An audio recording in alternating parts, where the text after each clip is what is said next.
कि मैं नहीं खाता हूँ, I feed, I do not eat.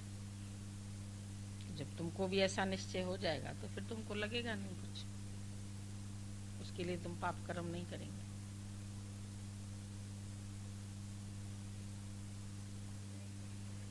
हैं, कोई लंगड़े हैं, कोई अंधे हैं, कोई रास्ते में खिसक खिसक के चल रहे हैं।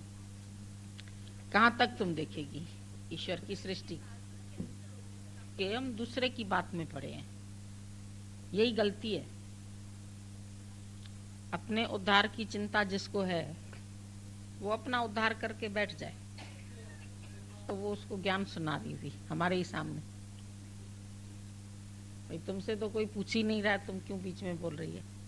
खुद ही अभी 4 दिन सुना है ज्ञान, लेकिन दूसरे को सुनाने की जो होती है ना, ये बड़ी प्रबल इच्छा होती है हर एक को मास्टर बनने की। स्टूडेंट बनना बहुत मुश्किल लगता है किसी को। गुरु से भी सीखने के बजाय सिखाते हैं। दादाजी एक भजन सुनाते थे, समझण आया आयो या समझाइणा, तपास्यो पाण पैरी।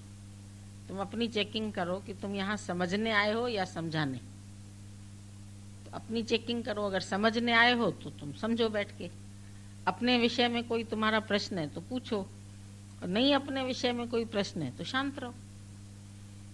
दुनिया भर के उससे पूछने से हमारा क्या मतलब है?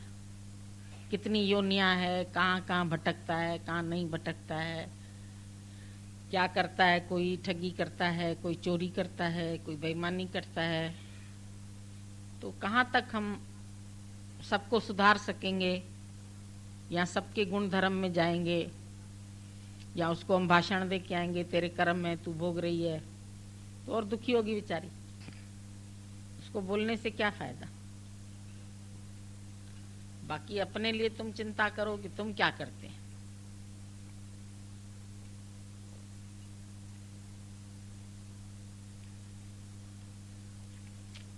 ज्ञान में आके कोई ये बात समझ सकता है कि मैं बीमार ही नहीं हूं। आज भी मेरे पास एक फोन आया, वो कैंसर पेशेंट है और काफी उसके शरीर में तकलीफ है, 2-3 ऑपरेशन हो चुके हैं, लेकिन उसने अपना निश्चय बताया कि मुझे कुछ भी नहीं लगता है, जो भी हो रहा है शरीर के साथ वो हो रहा है, हम उसको क्या कर सकते हैं। बाकी ज्ञान से हमको पॉजिटिव थिंकिंग आ गई है। हमने बोला तुम्हारे लिए बहुत भलाई की बात है कि तुमको पहले पता लग गया, परीक्षित को पता लग गया कि मेरे को 7वें दिन सर्प काटेगा, तो उसने 7 दिन के अंदर अपना भागवत सुन के अपना मोक्ष कर लिया। तो जब हमको पता है, पता नहीं ये 7 दिन भी हमारे पास है या नहीं, ये भी नहीं मालूम है, तो हम भी तो अपना मोक्ष करके बैठे ना। बाकी अगर हम सोचेंगे ऐसा हो जाएगा तो मेरा मन नहीं मानेगा तो ऐसा, तो ज्ञान तो अपना निश्चय से तुम मुक्त हो सकते हैं। तुम्हारे पास अभाव है, या तुम्हारे पास दरिद्रता है, या तुम्हारे पास बहुत धन है, या तुम्हारे पास ज्यादा सहूलियतें हैं, ये हर एक का अपना अपना हिसाब किताब है। इसमें हमको जानना ही नहीं चाहिए। हम खाली ये देखें कि मेरे पास ज्ञान धन कितना है, मेरे जीवन में बैलेंस कितना है। हर हालत में हम अपने को बैलेंस में रख सकते हैं या नहीं रख सकते हैं, और कोशिश करके हम कोई भी हालत आती है तो अपने मन को बैलेंस कर सके। इसके लिए हम ये सत्संग सुनते हैं कि हमारा जो निश्चय है वो हमको मुक्त करेगा। बाकी सारी दुनिया का अगर हम उद्धार करने लगें तो हम नहीं कर सकते। कई लोग मिलेंगे नास्तिक भाव के, कई आस्तिक भाव के, कई कैसे कई कैसे, कई कोट आचार बिहारी, असंख्य चोर, असंख्य हरामखोर। गुरु नानक साहब ने बोला बहुत दुनिया में तो सब तरह के लोग हैं, संत भी हैं, ज्ञानी भी है, अज्ञानी भी है, पशु भी है, पक्षी भी है, उल्लू भी है। उल्लू कहेगा सूरज नहीं है, सब उल्लू मिलके सभा करें, आपस में प्रमाण दे दें कि हम लोग सच कह रहे हैं। हमारे पुरखों से लेकर के किसी ने आज दिन तक नहीं देखा कि सूरज है, तो सूरज नहीं है। अब ये उल्लुओं की सभा का निर्णय है, और 50 नास्तिक बैठ के बोले आपस में कि भगवान नहीं है, हम लोगों ने कभी देखा ही नहीं है उसको। तो अब उनके ये कहने से कि भगवान नहीं है, तो क्या भगवान नहीं होगा? उल्लुओं के कहने से सूरज नहीं है, तो क्या सूरज नहीं है? आप मान लेंगे उल्लू की बात कि भाई हाँ सही में सूरज नहीं है। आप तो अपने निश्चय से बात करो ना, क्योंकि आपने देखा है सूरज। आप बोल सकते हो, आपके लिए प्रमाण है कि भाई देखो ये सूर्योदय हुआ है, आंख है तुम्हारे पास देखने की। तो जिसके पास आंख देखने की है वो कहता है भगवान है, जो अनुभव कर सकता है वो कह सकता है। लेकिन जिसने अनुभव ही नहीं किया वो कहते तुम लोग पागल है, भगवान भगवान करते। कहाँ रहता है भगवान? भगवान नहीं रहता है तो तुम कौन है? हम हर एक से ये सवाल पूछते हैं कि अगर तुम भगवान के लिए हमसे प्रमाण मांगते हो कि भगवान कैसे है, हम बोलते तुम बताओ तुम कैसे है, तुम कैसे चलते हैं, तुम कैसे खाते हैं, तुम्हारे अंदर खाना कैसे हजम होता है, तुम्हारे अंदर कार्य कैसे होता है, तुम्हारे अंदर श्वास कौन लेता है। तुम हो दुनिया में, यही प्रमाण है कि भगवान है। इतना बड़ा शरीर है तुम्हारा, 1 मन का 2 मन का जितना भी है, कौन ढो के चल रहा है बताओ? कौन उसको दौड़ा रहा है? अभी वो गिर जाए, उसकी डेथ हो जाए, तो उसको 4 प्राणी भी नहीं उठा सकते। तो कौन सी ऐसी शक्ति है जो उसको चला रही? बगीचे में दौड़ लगाते हैं लोग, हम बोलते हैं देखो कौन सी शक्ति है, ये इतना बुढ़ा है 70 साल का भी दौड़ रहा है, जॉगिंग कर रहा है। कहाँ से ताकत आती है इसको? किस चीज की ताकत है? अगर शरीर की ताकत है, मिट्टी की ताकत है, तो मिट्टी तो मिट्टी में मिल जाती है, हम लोग के सामने ही मिल जाती है। मिट्टी को तो उठाना भी मुश्किल हो जाता है, उसके लिए 4 कांधी चाहिए, और वो भी बेचारे बार बार कंधा बदलते रहते हैं। जब उठा के मुर्दे को इधर से इधर रखते हैं तो भी 8 लोग पकड़ते हैं, कहीं छिटक ही न जाए मुर्दा, हाथ से न गिर जाए। इतना हैवी हो जाता है क्योंकि अपना बल छोड़ देता है। तो वो बल किसका है? निर्बल के बलराम। जो शरीर में बल है वो परमात्मा का है। अब मानो या न मानो, तुम नहीं मानोगे तो भगवान की तो कोई हानि होगी नहीं। तुम बोल दो भगवान नहीं है, तो भगवान को क्या फर्क पड़ता है? और तुम अगर मानते हो तो भी भगवान को कोई फर्क नहीं पड़ता है, और तुम्हें जरूर फर्क पड़ेगा। तुम नहीं मानोगे तो तुम दुखी रहोगे, और तुम मानते हो तो तुम सुखी हो। तुम मानते हो हर बात में उसकी भलाई है तो तुमको शांति मिलती है, तुम्हारी जीवन अच्छी कटती है। तुम नहीं मानते हो तो तुम्हारे जीवन में दुख है, तुम परेशान हो, तुम हैरान हो, तुम हालत को बदलना चाहते हैं, बदल नहीं सकते। तो जो हालत है उसमें शुक्राना करो। तुमसे भी बदतर हालत किसी और की है, जैसी भी हालत में रह रहे हो, आज का दिन हो, आज का दिन हंसो, आज का दिन मुस्कुराओ। कल की गलती हो गई उसको लेके आज मत रो। आज तो तुम्हारे पास कोई परिस्थिति नहीं है, आगे क्या होगी पीछे क्या होगी पता नहीं, कल कोई मरी जाए। तुम इतना लंबा चौड़ा सोचते हैं, कोई दुनिया ही में ना रहे तो हम काय के लिए सोचें? अपनी भविष्य के लिए सोचते हैं, अपने बच्चों का भविष्य सोचते हैं, घर का भविष्य सोचते हैं। सबका भविष्य भगवान ने बना दिया।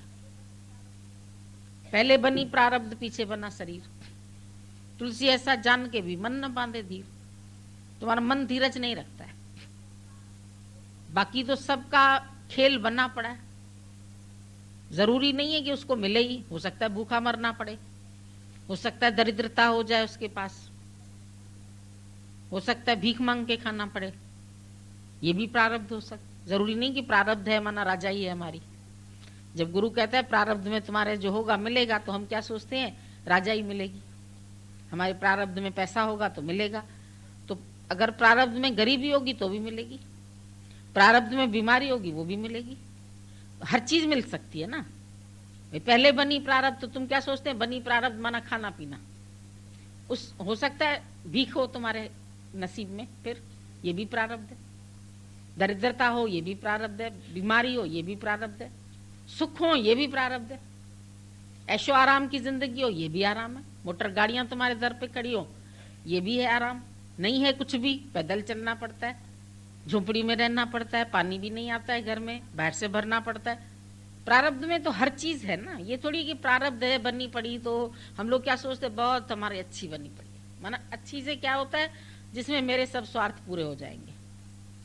ये बहुत अच्छा पलंग होगा, बहुत अच्छा घर होगा, बहुत अच्छा बाथरूम होगा, बहुत अच्छा हमारे लिए भगवान ने बना रखा है ना, यही सोच के चलते।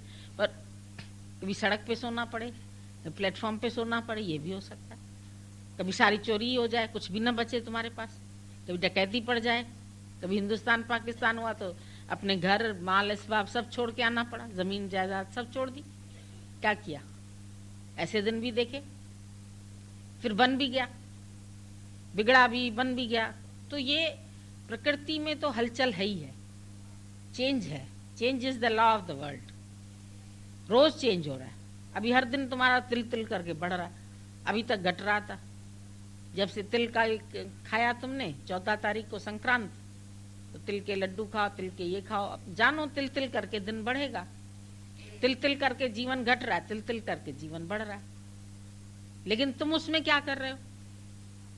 तुम्हारे ऊपर कैसी भी हालत आ सकती है, तो तुम उसमें वाह वाह करते या तुम हाय हाय करते, ये तुम्हारे ऊपर है। तुम्हारे सामने खाना परोसा गया, तुम भाव से खाओ, प्यार से खाओ, वही अच्छा है।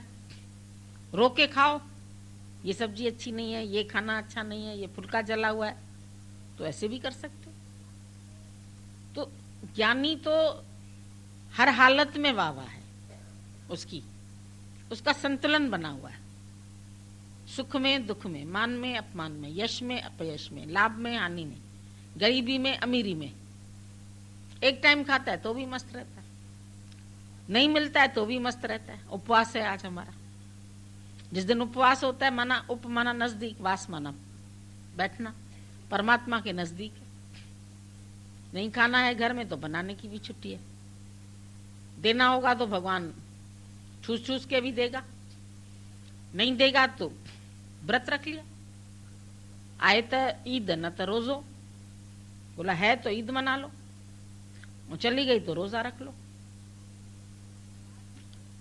तो बात हरे ज्ञान का मतलब क्या है कि ज्ञान से तुमको जीवन में बैलेंस आता है और जीवन को जीना आता है। पहले जीवन को बोझ समझते थे, अब जीवन को ऐसा समझते हैं कि अरे हल्का हल्का है, बहुत अच्छा बीत गया, आज का दिन गया बहुत अच्छा गया, कल का दिन भी सब अच्छा है। कोई आ गया, कोई चला गया। ये है ही ऐसी सृष्टि है जहां आवागमन चल ही रहा है। आखिरी मंजिल सबकी मिट्टी को मिट्टी में मिलना ही है। कितनी मिट्टी घूम रही है, साइकिल पर चल रही है, दौड़ रही है, स्कूटर पे, कार में, जब मिट्टी हो जाता है तो उठो भाई कुछ करो। मिट्टी, और मिट्टी माना मिट्टी में चली गई, मिट गई। जब तक खिलौना नाच रहा है, चल रहा है, खा रहा है, पी रहा है, मौज कर लो। भगवान ने दिन दिए हैं, किसकी कितनी आयु, किसी कितनी आयु, किसी कितनी आयु, और कब चला जाएगा ये भी भरोसा नहीं है। कोई लिमिटेड नहीं है, आयु का कोई भरोसा नहीं है कि 100 साल भी जी ले तो कोई 70 भी जी ले, तो कोई 80 भी जी ले, कोई 40 में ही मर जाए, कोई 20 में ही मर जाए, कोई भरोसा नहीं।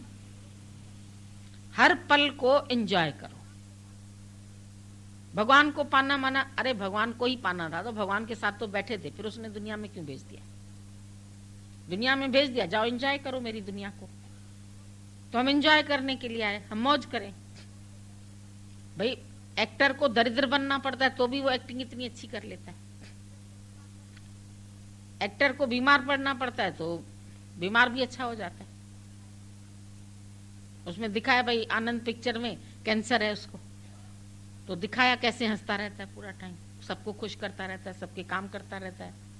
ये कैंसर है, हमारे को जाना ही है, तो हम जितने दिन है उतने दिन तो हंस के ही जिए ना, उतने दिन हम रो के क्यों जिए? ब्लड कैंसर है तो उसको जीना आ गया, भले कैंसर थी, वो कैंसर में भी खुश होके रहा। बीमारी आती है, टीबी आती है, तकलीफ आती है, उसमें भी ठीक है, ये भी इंजॉय करने के लिए दिया है भगवान ने। फिर सहन शक्ति भी उसी की है, वही शक्ति भी देता है सहने के लिए। पर जो उसके परायण है वो उसको मानता है, वो उसके शुक्राने भी गाता है। और जो उसके परायण नहीं है वो हर बात से कमी निकालता है। मंच को आदत है हर चीज से गलती निकालने की, हर चीज से कमी निकालने की। और ज्ञानी को है हर चीज में फायदा देखना, इसमें भी फायदा है, इसमें भी फायदा है, इसमें भी फायदा है। हर बात आती है मेरे को चढ़ाने के लिए, हर बात आती है मेरी उन्नति के लिए, हर हालत आती है हमको मजा देने के लिए। तकलीफ में तरावत और मुसीबत में मुस्कुराओ। दादा ने सिखा दिया है शुक्राना और मुस्कुराना। चलो ये हमारी यूनिफॉर्म हमसे ना छूटे। जो हो जाए शुक्राना, जो बन जाए वो शुक्राना। ज्ञानी की हर हालत में शुक्राने की आदत है, मानने की। वो शुक्राना ही मानता रहता है, हर हालत में वाहवाही करता रहता है। वाह भगवान वाह। राज कराओ तो भी तेरी वडाई, भीख मंगाओ तो भी चिंता न कोई। कभी राज्य कराता है, कभी भीख मंगाता है। पर दुनिया में जो लोग बैठे हैं वो राजाई में भी रो रहे हैं। और ज्ञानी को अगर फकीर भी बनना पड़ता है, वो मस्त फकीर है, वो मांग के भी प्रसन्न है। दे मस्त फकीरी वो मुझको, शाहों की भी परवाह न हो। चाहे शहनशाह कोई बैठा हो, हमको उसकी भी परवाह नहीं। ऐसी मस्त फकीर क्यों, हम फिक्रों से खा लिए। फकीर माना भिखारी नहीं, पर फकीर माना प्रसन्न। और अगर उसकी मौज आती है तो आ जाता है तुम्हारे घर। क्यों भाई, क्या बनाया, निकालो खाएं। तो तुमसे मांग के चाय बनाओ हमारे लिए, हम आए हैं बहुत दूर से, अभी चाय नहीं पी है, बनाओ तो चाय पिए। तो बैठ के चाय भी, अब उसको ये शर्म नहीं आएगी कि मैं आया हूं तो मैंने इसको क्यों कहा चाय, जाऊं घर पहले चाय पीऊं फिर आऊं इधर, और टाइम वेस्ट होगा। आ गए हैं, चलो बना लो चाय, बैठो पिकनिक करते हैं, बैठो खाना खाते हैं, मजा लेता है।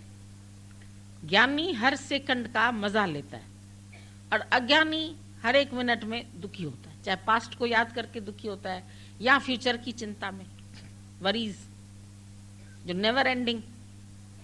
होना सब अच्छा है, अर्जुन कह रहा है मेरा बायां हाथ फड़क रहा है, मेरा ये हो रहा है। अब होनी तो जीत है उसकी, लेकिन उसका मन उसको कह रहा है तू हारने वाला है। तो हम मन के कहने से चलते हैं। सबका राज क्या है, तुमको इंद्रिय जीत बनना है, तुमको मन जीत बनना है। मन के गुलाम हो तो तुम कहीं के भी नहीं हो, और मन को जीत लिया तो तुम शहंशाह।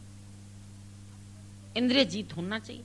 अब तक तो तुम इंद्रियों के दास थे, तुमको इंद्रियां जो कहती थी तुम वो करते थे। इंद्रियों ने देखा सुंदर लड़की है, दौड़ो इसके पीछे। मन को पहुंचा दी, ये देखो लड़की सुंदर है, मन ने कहा दौड़ो, प्राप्त करो इसको, रोज इसका पीछा करो, रोज जाओ इसके पीछे। इंद्रिय ने देखा, मन ने सुना, मन ने इंद्रिय की बात मानी, तो इंद्रियों का गुलाम हो गया मन। कान ने कुछ सुना, मन को सुनाया, बहुत अच्छा संगीत। मन ने कहा फिर सुनो, फिर सुनो, फिर सुनो, फिर देखो, फिर सुनो, फिर खाओ। मुंह को स्वाद पसंद है, कोई चीज खाई, मन को बोला देखो कितनी अच्छी थी, फिर ज्यादा खा लेते हैं। फिर जब पेट में हो गई गैस तो बोलेगा अरे उसी चीज ने नुकसान कर दिया। तो तुमने इंद्रिय की मानी क्यों? तुमने मानी, तुम इंद्रिय जीत नहीं हो, तुम मन जीत नहीं हो। मन जीते जग जीत।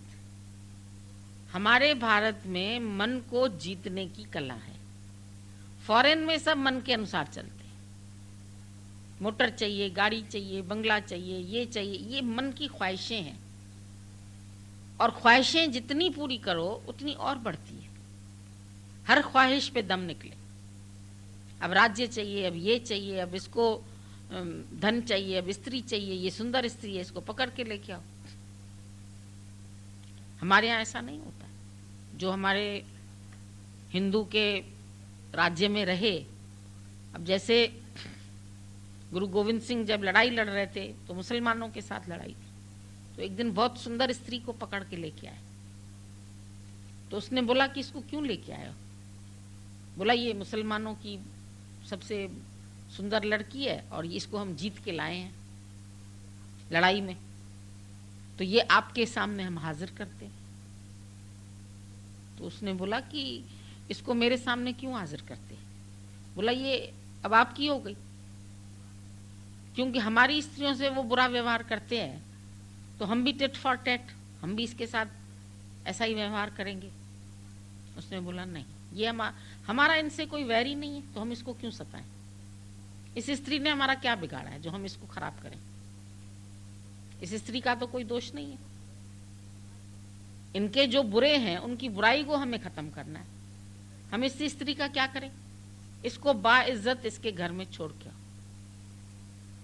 वो हैरान हो गए, भाई वो लोग तो हमारी स्त्रियों को जबरदस्ती पकड़ के ले जाते, तो हम भी ऐसा करें। लेकिन उस गुरु ने बोला हमारा इससे क्या प्रयोजन है? उनका अपने मन पर कंट्रोल था। वो सुंदर स्त्री को देख के उसके भाव में बह नहीं गया। उसको जो उचित बात लगी उसने वो उचित बात की। हमारा विरोध किसी से नहीं है। जिसने इंद्रियों को जीत लिया, जिसने मन को जीत लिया, वो किसी विषय में, किसी विकार में बहेगा नहीं। और जिन्होंने नहीं जीता है वो इसी के पीछे सारी आयु गंवा देते। उनको एक स्त्री क्या 365 स्त्रियां भी उसका मन नहीं तृप्त कर सकती है। लेकिन हमारे यहाँ तो ब्रह्मचारी भी रहे, भीष्म पितामह थे, आजीवन उन्होंने कसम खाई हमको स्त्री नहीं चाहिए, वो कुंवारे रहे। और इसकी प्रतिज्ञा को भीष्म प्रतिज्ञा बोली गई। भीष्म माना बहुत बड़ी प्रतिज्ञा। ऐसी प्रतिज्ञा कहाँ कर सकते? सब तो 14 साल 15 साल 16 साल के होते नहीं है। अंदर हार्मोन्स की चेंज आती है, अट्रैक्शन होता है, शादी में, ब्याह में, कोई लव में फ्रेंडशिप में चले जाते। भाई हमको ये लड़की अच्छी लगती है, माँ को बोलेंगे हमको इससे शादी कराओ। लेकिन ज्ञानी मन को जीत के बैठा है। वो इंद्रियों का गुलाम नहीं है, मन का गुलाम नहीं है। उसने मन को और इंद्रियों को गुलाम बनाया है, तभी वो सारी दुनिया में जीत सकता है। तो ज्ञानी की जीत जो है वो अलग ही किस्म की है।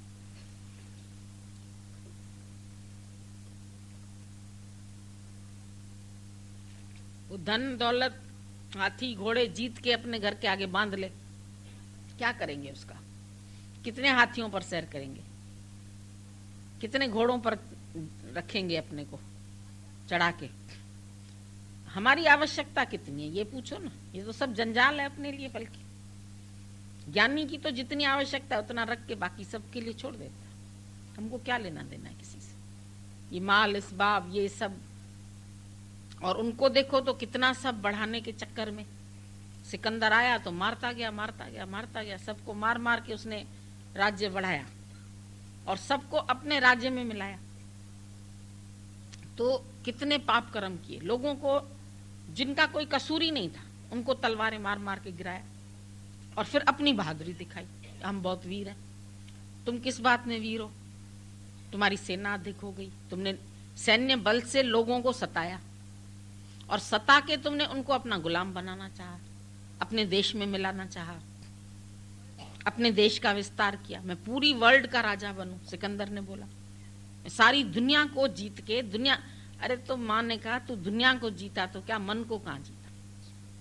हमारे यहाँ है कि कोई मन को जीते चाहे दुनिया को ना जीते, कोई फर्क नहीं। मन जीत की यहाँ पर बढ़ाई है। यहाँ ऋषियों की, मुनियों की, संतों की, उनकी बढ़ाई है, अवतारों की, जिन्होंने अपने मन को वश किया।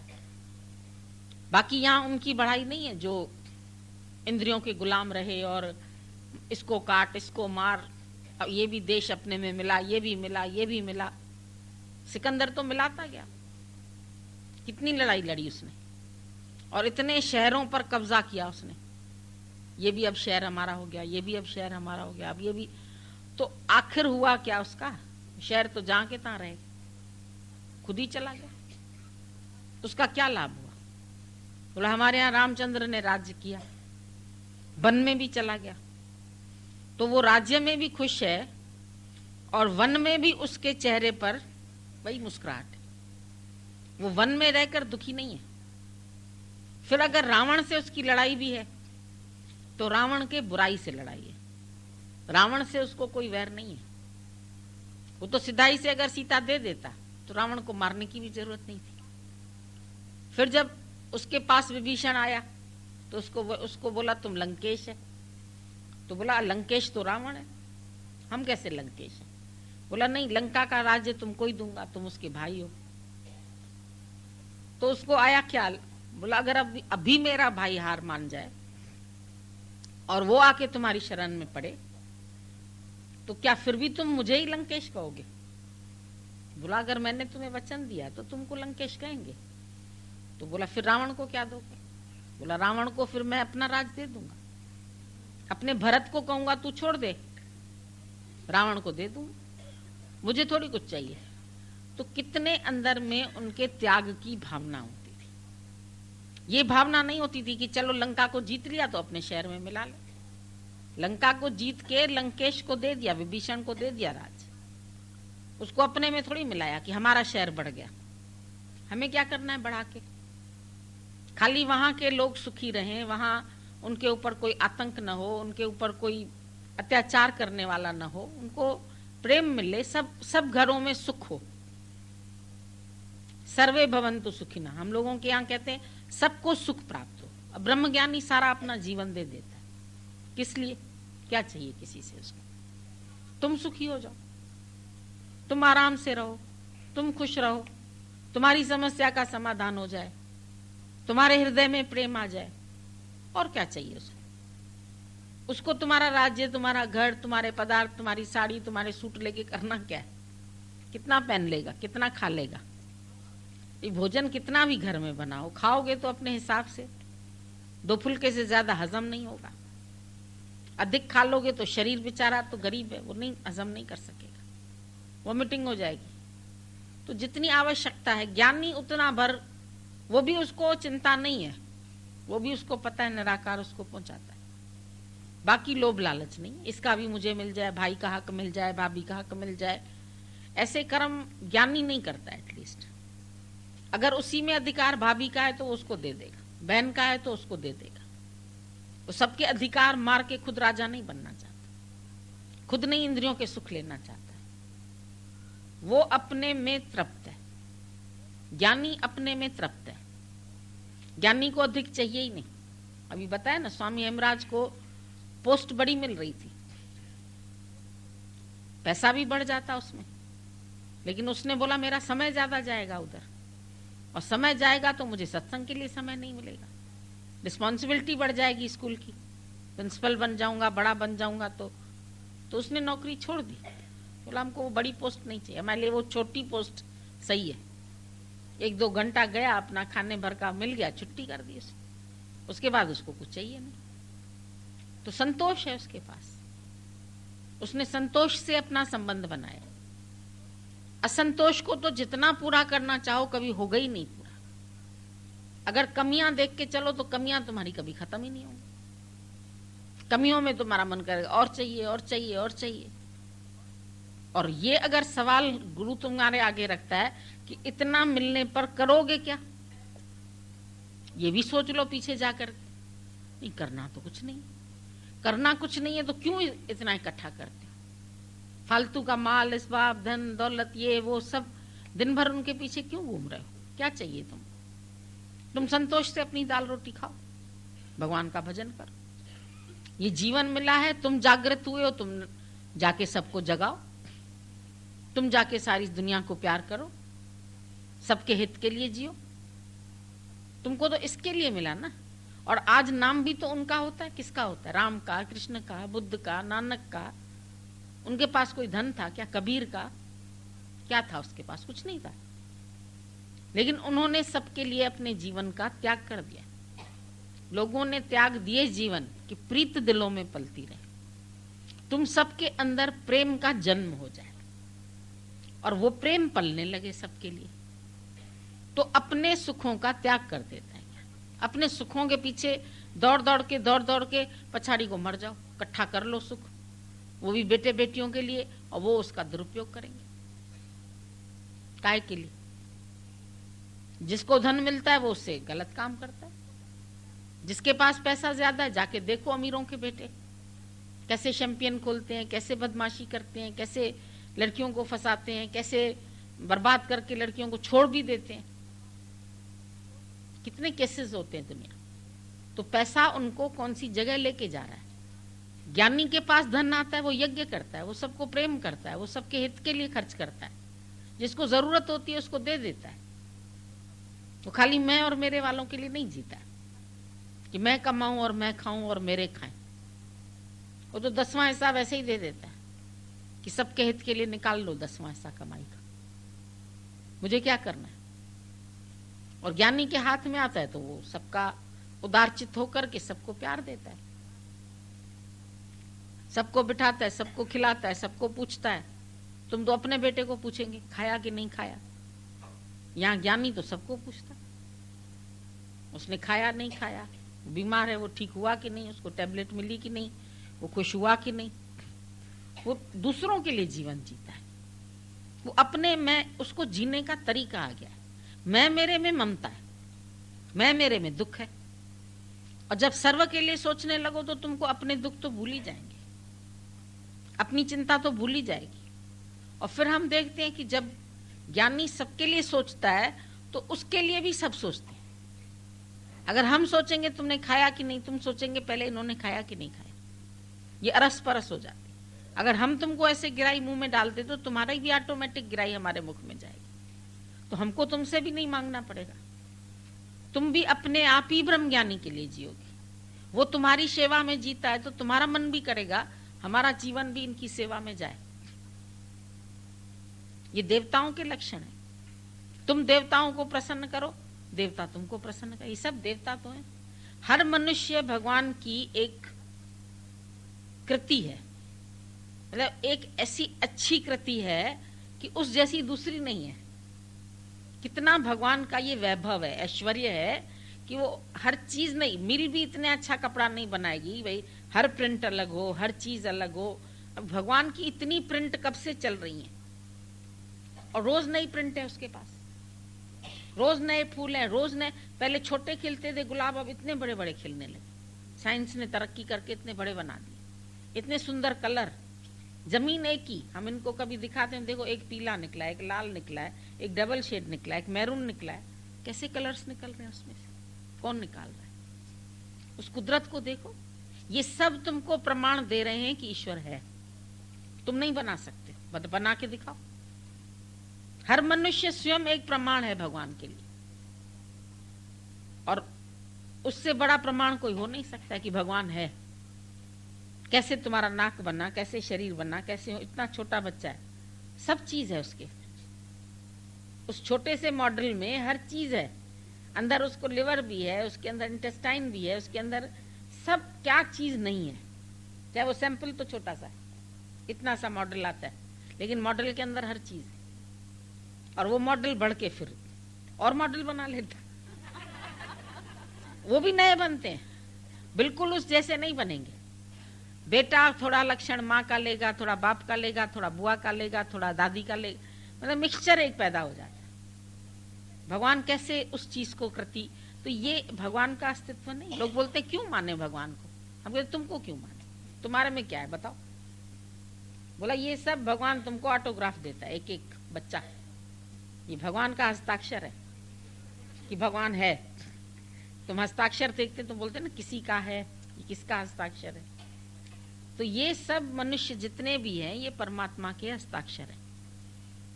तुम बड़ा आदमी कोई मिलता है ना, उसको बोलते ऑटोग्राफ दो, ऑटो दो, ऑटो दो, लिख के दो, तो लिख के देता है, अपना साइन मारता है।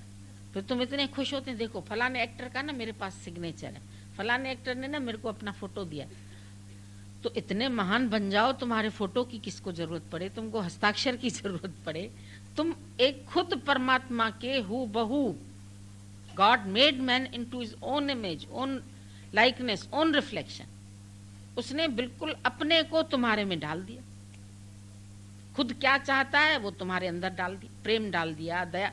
निराकार रूप से तो नहीं प्रेम दिखा सकता, दया नहीं दिखा सकता, करुणा नहीं दिखा सकता, प्यार नहीं दिखा सकता, खाना नहीं खिला सकता। किसी को तुम चिढ़ के 4 फुलके खिलाओ, उसका पेट नहीं भरेगा, दुखी हो जाएगा वो। और किसी को प्रेम से तुम 2 गिराई खिला दो, अपने हाथ से प्यार से ऐसे करके थोड़ा सा उसको मुंह में डाल दो, देखो कितना खुश होगा। खुशी देने आनी चाहिए ना तुम्हें, तब तो तुमको भी मिले खुशी। और जब तुम किसी को प्यार से थोड़ा भोजन खिलाते हैं और वो खुश होके तुम्हारे पास से जाता है, तुम इधर देखना तुमको कौन सी खुशी मिली। वो खुशी भगवान की खुशी, वो आनंद है। भक्ति का मतलब क्या है? एक ठाकुर जी को लेके नहलाना, वो भक्ति। ये सब कौन है? ये सब ठाकुर है। इनको प्यार करो, इनकी भक्ति करो। भक्ति भी एक भोग है, आनंद का भोग, प्रेम का भोग। हरेक में प्रेम स्वरूप परमात्मा देख के उसका भोग हमको मिलता है। हम किसी के शरीर से विषय भोग नहीं मांगते, पर प्रेम का भोग सबको मिल जाता है। तुम करके देखो और इसमें देखो कौन सा आनंद आता है। और जो संसार के रस लिए थे तुमने, उसमें कैसा आनंद था? उसमें विक्षेपता, उलझन, थकान, शरीर टूटना, क्या मिला? और इसमें तो शक्ति मिलती। तुम 4 दिन किसी को प्रेम करके आते हैं, भेजते हैं तुमको, तुम देखो तुमको कितनी खुशी आती है अंदर से, तुम अंदर से कितने प्रसन्न रहते हैं। अरे बहुत अच्छा लगा भगवान, बहुत अच्छा लगा। किसी को खाने पीने की भूख नहीं होती है। तुम खाली कहीं गया, उनके साथ बैठा, उनसे प्यार से हालचाल पूछा, बहुत खुश हो जाते। हमारे पास गुरु से कोई आया, गुरु ने अपना प्रतिनिधि भेजा, तो अवतार भी तो भगवान के प्रतिनिधि हैं। क्या है वो तुम्हारे पास उसके रूप बन के आते और तुम्हारे जिंदगी के जो अभाव हैं उनको खत्म करते। ज्ञान से तुमको इतना तृप्ति आ जाएगी, जो तुमसे जब हम पूछेंगे अब बोलो क्या चाहिए तुम्हें, तुम कहेंगे नहीं चाहिए गुरु, कुछ नहीं चाहिए।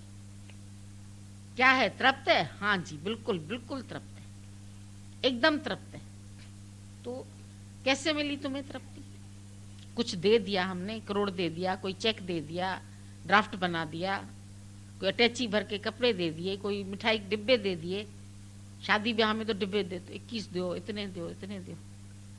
हम तो कुछ नहीं देते हैं तुमको, न लेना न देना, लेकिन प्रेम है। प्रेम के व्यवहार से तुमको खुशी मिलती है, या मिठाई के डिब्बे से मिलती है, या कपड़े से मिलती है? ये तो बल्कि व्यवहार फंसाते हैं। जिससे लेके आओगे फिर तुम्हारा मन करेगा उसको हम भी दें, फिर दिमाग चलाते रहोगे, अब क्या दें क्या दें क्या दें। तभी कबीर ने बोला कुछ लेना न देना मगन। मस्त था, क्या देता था वो किसी को? अपनी ही एक चादर मुश्किल से बुन पाता था जो घर का खर्चा चले। और कभी अतिथि आ जाते थे तो उनको खिलाने के लिए नहीं होता था उसके पास, तो उसका बेटा कहता था चोरी करके आए क्या? बोला करो, चोरी भी करनी पड़े अगर संत को खिलाने के लिए तो कोई बात नहीं। तो उसकी चोरी भी कैसे थी? जैसे अपने घर से तुमने आटा निकाल के गूंदा तो चोरी थोड़ी कहलाई।